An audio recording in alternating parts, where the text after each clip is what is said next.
waayifaa keessan paaswordii waayifaa keessanii dagattanii beektu yookasiif yaadachuu dadhabdanii beektu yeroo tokkoof guuttanii deeskitooppis haa ta'u PC irratti personal computer irratti yeroo tokkoof guuttanii paaswordii sana deebitanii yaadachuu dadhabdanii jirtu. Okay, warri akkasii rakkattaniif furmaanni isaa kunooti. Amma daqiiqaa 5 keessatti isinitti agarsiisa. Daqiiqaa 5 keessatti wajjin hubanna na duukaa bu'a. Waayifaa keessan irratti erga guuttaniin booda waayifaa keessan irra ni hojjechaa jira. Garuu paaswordii isaa hin beektani. Kana jechuun paaswordii isaa duraan guuttaniirtu amma garuu dagattaniirtu.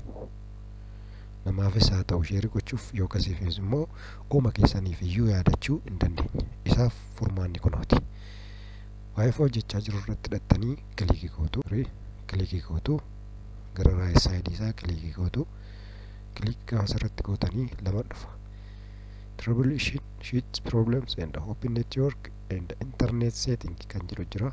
Kanarratti kilikii gootu.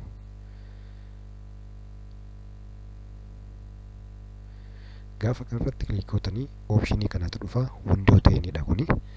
Window 10 irratti amma kan hojjechaa jiru. Window 10 irratti haala kanaan isinii dhufa.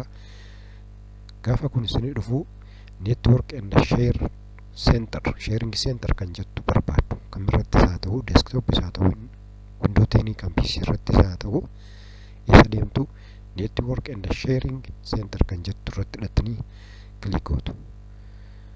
Gaafa asirratti kilikii gootanii kana isinii fidaa jechuudha. Gaafa kana isinii fidu maal argattu jechuudha? Internetii fi aksesii waayifaa sana maqaa waayifaa sanaa isinii fidaa jechuudha. Amma asirratti kan maqaa waayifaa kanaa Yesuus kan jedhu yoo kan ta'u ta'ee asirratti maal godhaa? Ammas double clicking godhaa jechuudha. Gaafan double click godhu optionii ammas naaf fidaa, booksii kana naaf fidaa. Booksii kana irratti maaltu naaf kennamee jira? SSID yookasii fi maqaa paaswordii sana maqaa waayifaa sana naaf kenna. Durumaayyuu sirra jira waan ta'eef rakkoo hin qabu. Amma kan inni rakkisee paaswordiidha. Kanaaf wireless properties kan jettu kilikii gootu. Achiin eessa deemtu sitti fakkaata? Connection kan jedhu irratti jira. Security gaafa galtanii security type kana jechuun paaswordii keessaniidha. Kuni paaswordii keessaniidha. Amma paaswordii kana amma maal akka ta'e beekuu hin dandeessanii waan ta'eef asirratti maal jettuuni? Show characters kan jettu kana click. Kunooti. Kun paaswordii waayifaa keessaniiti. Kana waan ala salphaadhaan bartanitti jechuudha. Waan hordoftaniif galatooma.